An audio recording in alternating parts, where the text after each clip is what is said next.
Saudara-saudari, judul khotbah hari ini adalah Mengucap syukurlah dan pujilah. Mari kita menyelidiki firman Tuhan. Pertama, mari kita baca 1 Tesalonika pasal 5 ayat 14. Kami juga menasihati kamu, saudara-saudara, tegurlah mereka yang hidup dengan tidak tertib. Hiburlah mereka yang tawar hati. Belalah mereka yang lemah. Sabarlah terhadap semua orang. Perhatikanlah, supaya jangan ada orang yang membalas jahat dengan jahat, tetapi usahakanlah senantiasa yang baik terhadap kamu masing-masing dan terhadap semua orang. Bersukacitalah senantiasa, tetaplah berdoa, mengucap syukurlah dalam segala hal, sebab itulah yang dikehendaki Allah di dalam Kristus Yesus bagi kamu. Jadi, kita harus mencari hal-hal yang melaluinya kita bisa bersyukur dalam kehidupan kita. Walaupun Tuhan mengajarkan kita agar selalu hidup bersyukur, terkadang kita melupakan pengajaran Tuhan dan mengikuti suasana hati dan watak kita daripada berterima kasih, tetapi membenci dan mengeluh atau menggosipkan dan tidak menyukai orang lain. Seringkali terjadi ketika kita melakukan kebodohan dan tidak mendekat pada kehendaknya. Setiap situasi dan keadaan sekeliling yang diberikan kepada kita benar-benar memiliki alasan untuk bersyukur. Seorang wartawan berkunjung ke kantor pusat dan mewawancarai saya. Dia bertanya kepada saya, "Pendeta, apa pikiranmu tentang pandemi corona ini?" Memang saya pun sangat sedih karena banyak orang menjadi korban karena sebuah penyakit yang bernama virus corona ini. Tetapi, apakah benar-benar tidak ada hal yang melaluinya kita dapat bersyukur? Lalu, saya berusaha mencari dan menemukan banyak hal dan faktor dalam pandemi ini juga. Kalau pandemi virus corona tidak terjadi, apakah kita mempunyai kesempatan bagi semua orang-orang kudus untuk mengalami ibadah secara online? Hampir 12 bulan berlalu sejak pandemi ini. Banyak anggota mengunjungi situs web kita dan menonton video-video gereja kepada orang yang tinggal jauh, berkata, "Tontonlah video ini sampai kita bertemu lagi." Dengan jalan demikian, kita mengaktifkan penginjilan, ibadah, dan pendidikan secara online. Sebelumnya, kita semua menyimpan pikiran.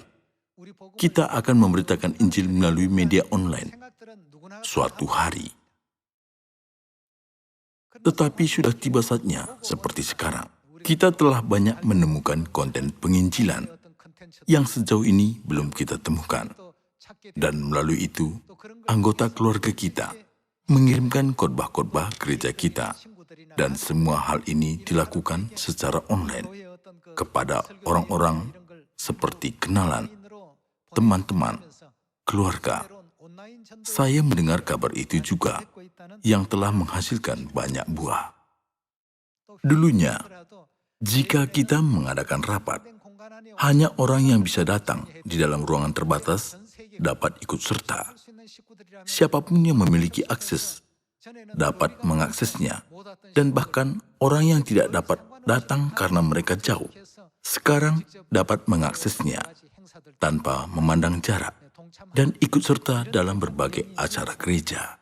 Saya bisa berpikir, di dalam Tuhan, sungguh-sungguh kita tidak boleh bersungut-sungut ataupun mengeluh dalam situasi dan keadaan apapun, tetapi harus bersyukur. Bukankah Tuhan bertujuan untuk berbuat baik kepada kita akhirnya?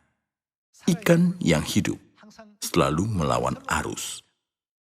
Walaupun lebih susah untuk melawan arus, semua ikan yang hidup melawan arus. Melalui hal ini, ada yang harus kita pelajari.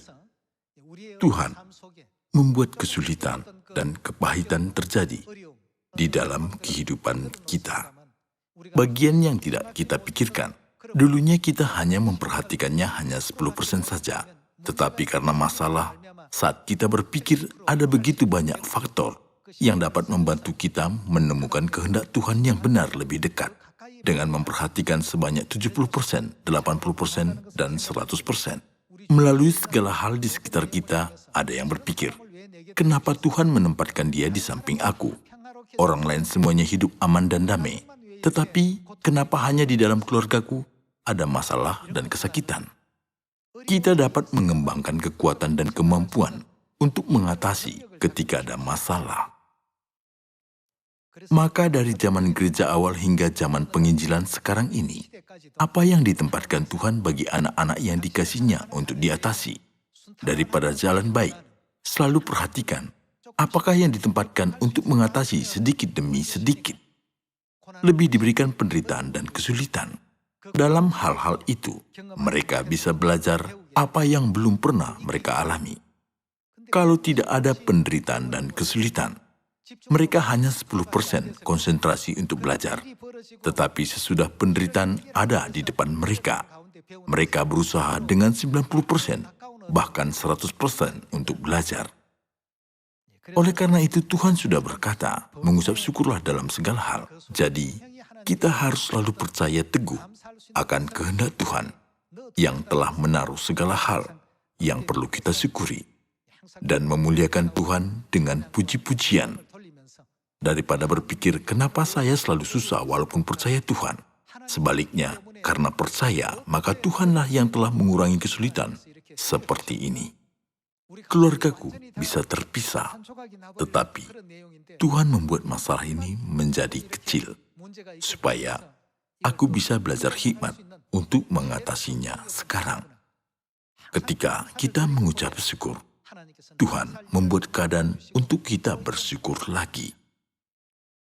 Namun, masalahnya, pikiran kita tidak sampai demikian.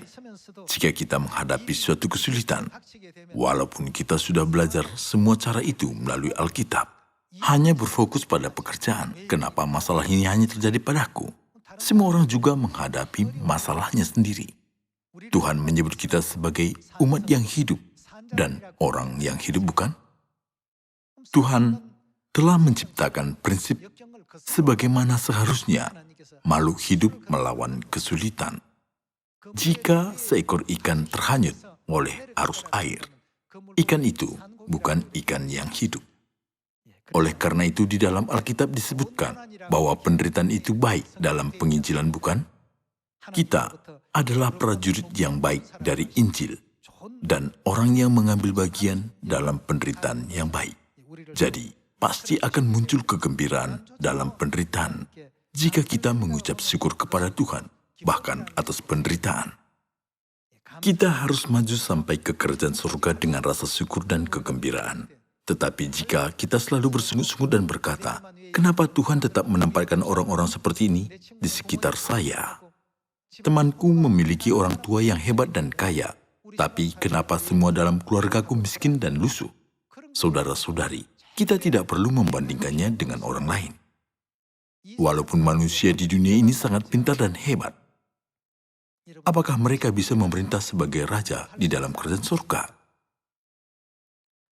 Apakah seorang hebat yang ingin Anda tiru di atas bumi bisa memerintah sebagai raja di dalam kerajaan surga? Kita perlu memikirkan hal itu.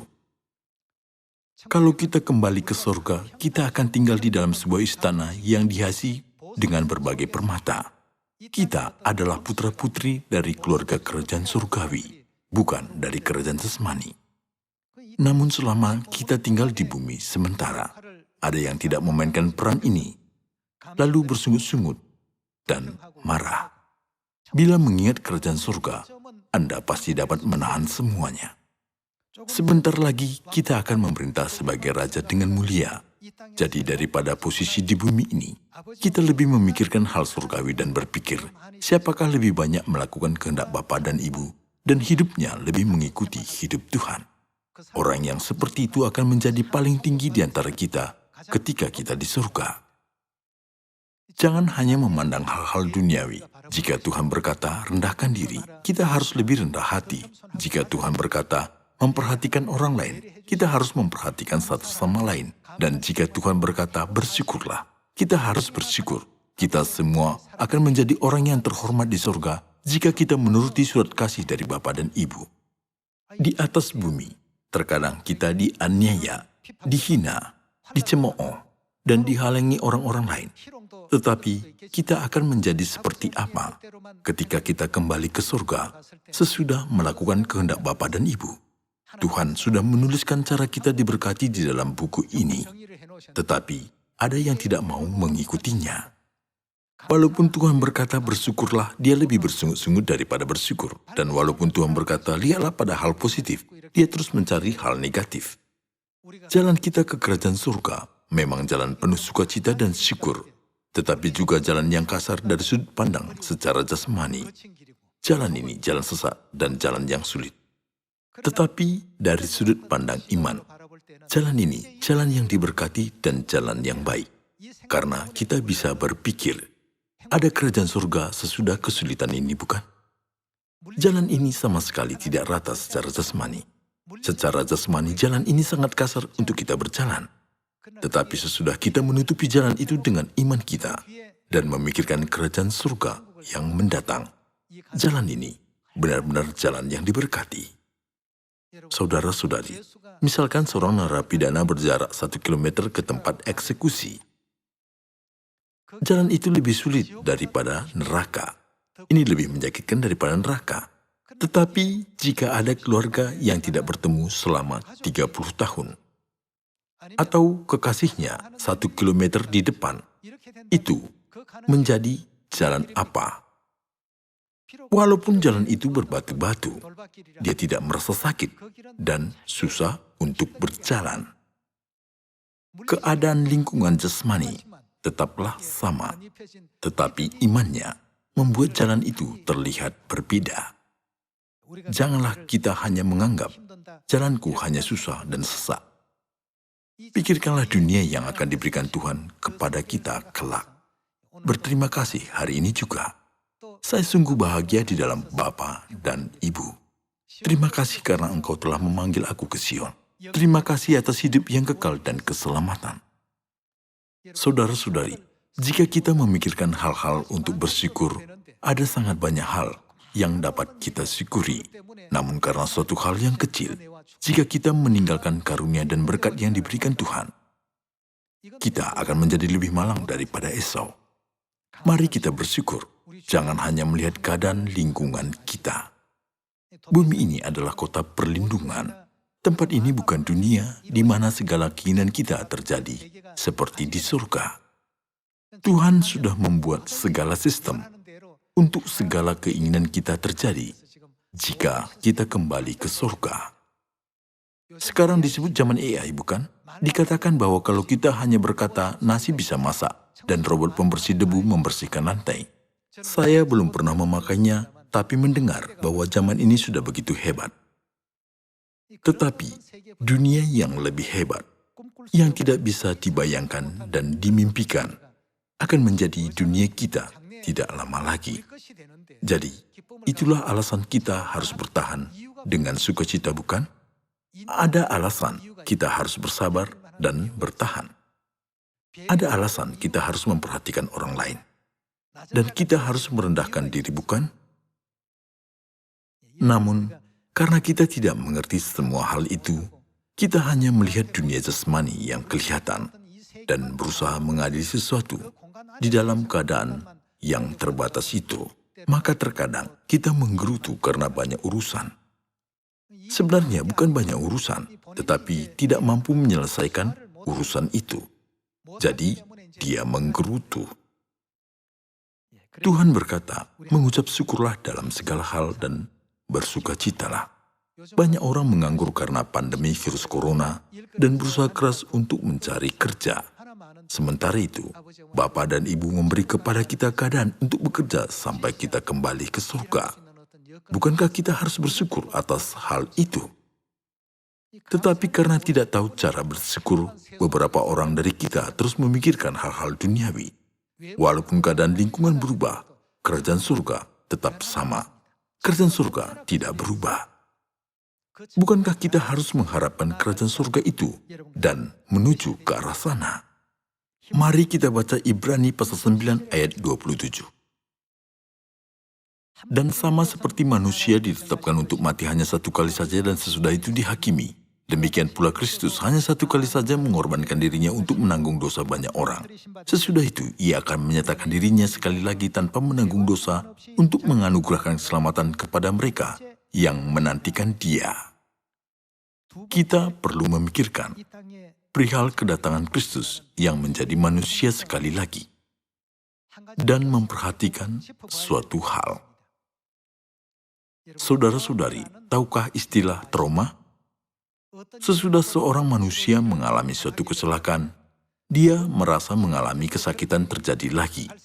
Jika dia berada keadaan yang mirip kecelakaan itu, walaupun itu tidak terjadi, luka itu disebut trauma. Tuhan sudah datang sebagai manusia untuk menyelamatkan manusia 2000 tahun yang lalu. Dia sudah memberitakan kepada umat manusia tentang jalan ke kerajaan surga. Karena para pendosa tidak mengenal jalan itu dengan cara mereka, maka Tuhan mengatakan berbagai cara untuk mereka menjadi umat surgawi. Tetapi orang-orang Yahudi waktu itu tidak menerima apa yang diajarkan Tuhan, yang telah datang sebagai manusia karena tidak cocok dengan akal budi mereka. Lalu mereka memakaikan mahkota duri kepadanya dan menusuknya dengan tombak, bahkan menyalibkannya. Seberapa beratnyakah kesakitan Yesus? Ada catatan tentang kesakitannya di dalam Alkitab. Selama berdoa, keringatnya menetes seperti darah ke tanah. Karena dia memikirkan tentang keadaan yang penuh kesakitan. Mereka tidak memikirkannya sama sekali, tapi kenyataannya Yesus disalibkan, dihina, dan dipukul, diludahi, dan membuang undi untuk membagikan pakaiannya. Bapa telah mengalami hinaan dan kesakitan yang sangat parah, yang manusia dapat rasakan, dan penderitaan yang lebih pahit. Namun dia datang sekali lagi ke tempat yang menyebabkan trauma itu. Jika seorang menghadapi perampok di suatu jalan, apakah dia mau lewat lagi jalan itu, tidak peduli siang dan malam? Tetapi Tuhan kita datang lagi dengan suatu trauma seperti itu. Kenapa dia datang sekali lagi? Apakah dia datang untuk mendapatkan emas? Tidak ada bintang yang memberi pengalaman yang sangat buruk kepada Tuhan, sehingga dia punya trauma selain dari bumi ini. Kenapa Tuhan datang lagi ke tempat yang seperti itu? Dikatakan bahwa dia datang untuk menyelamatkan kita. Kalau dia tidak datang, manusia tidak bisa diselamatkan. Oleh karena itu, Tuhan kita datang sekali lagi walaupun dia menderita trauma. Kita perlu mengingat kasih Tuhan begitu besar dan agung bagi kita.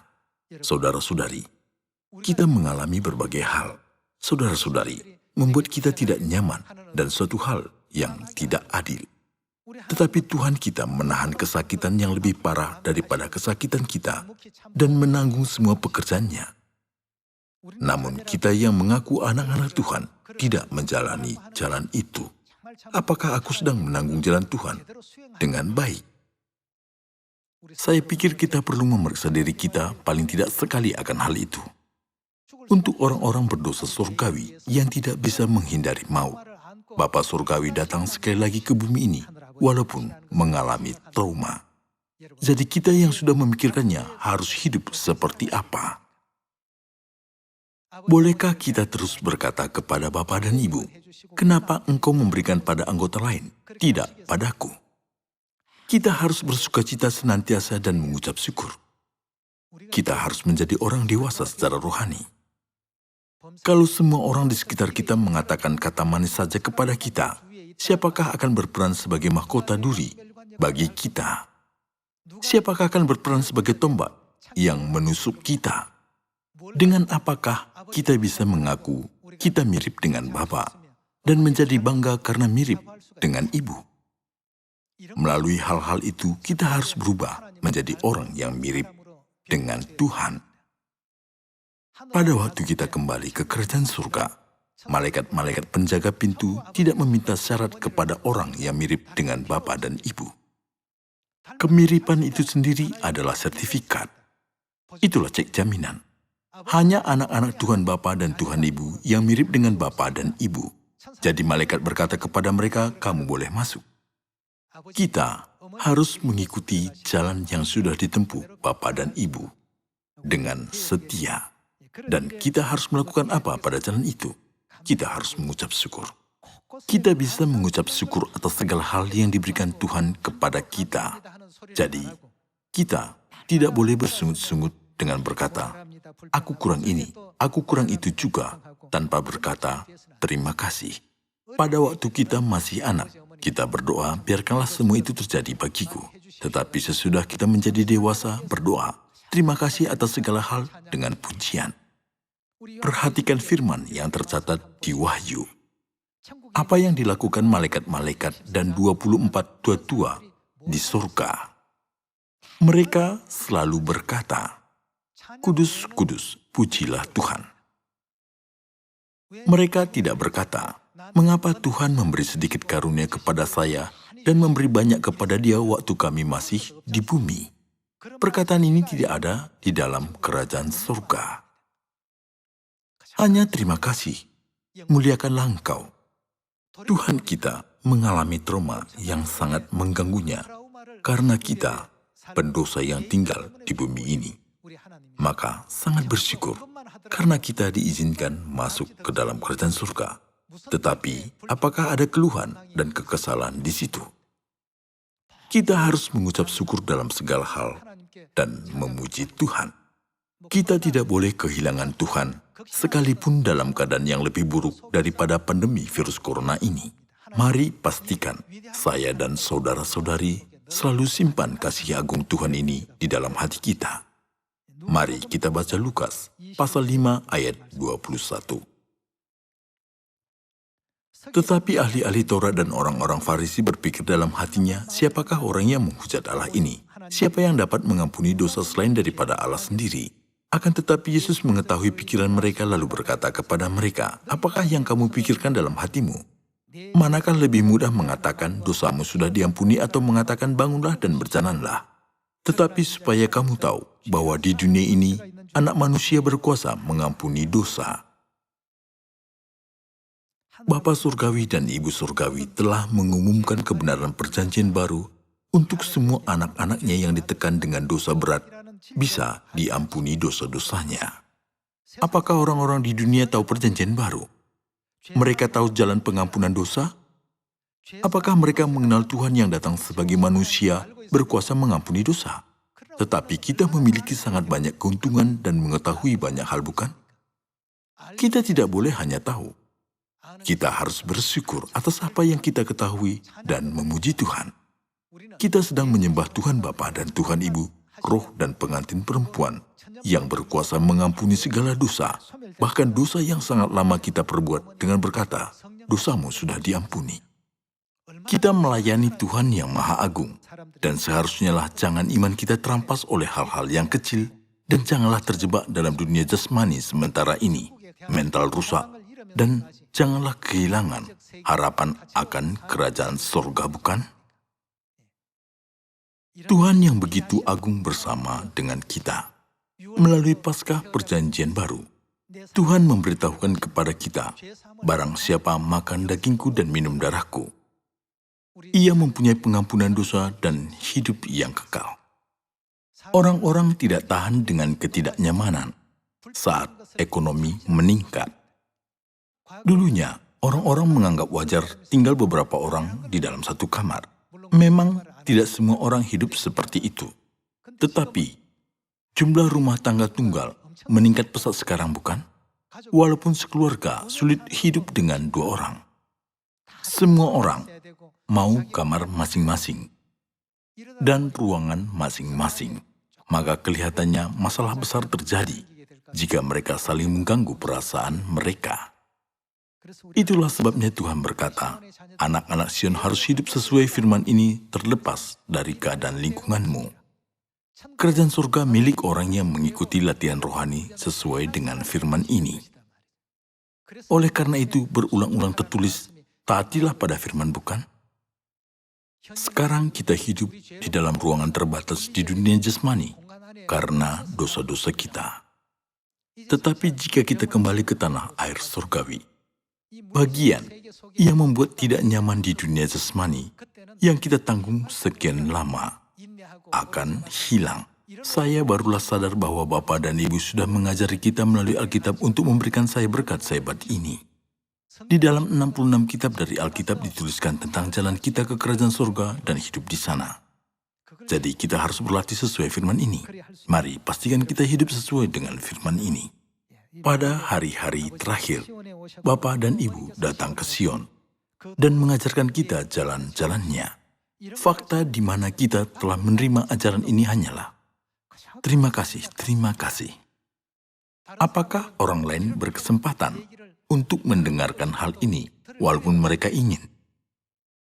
Tuhan sendiri datang kepada saya dan saudara-saudari dan mengajarkan kita persis seperti yang Dia firmankan.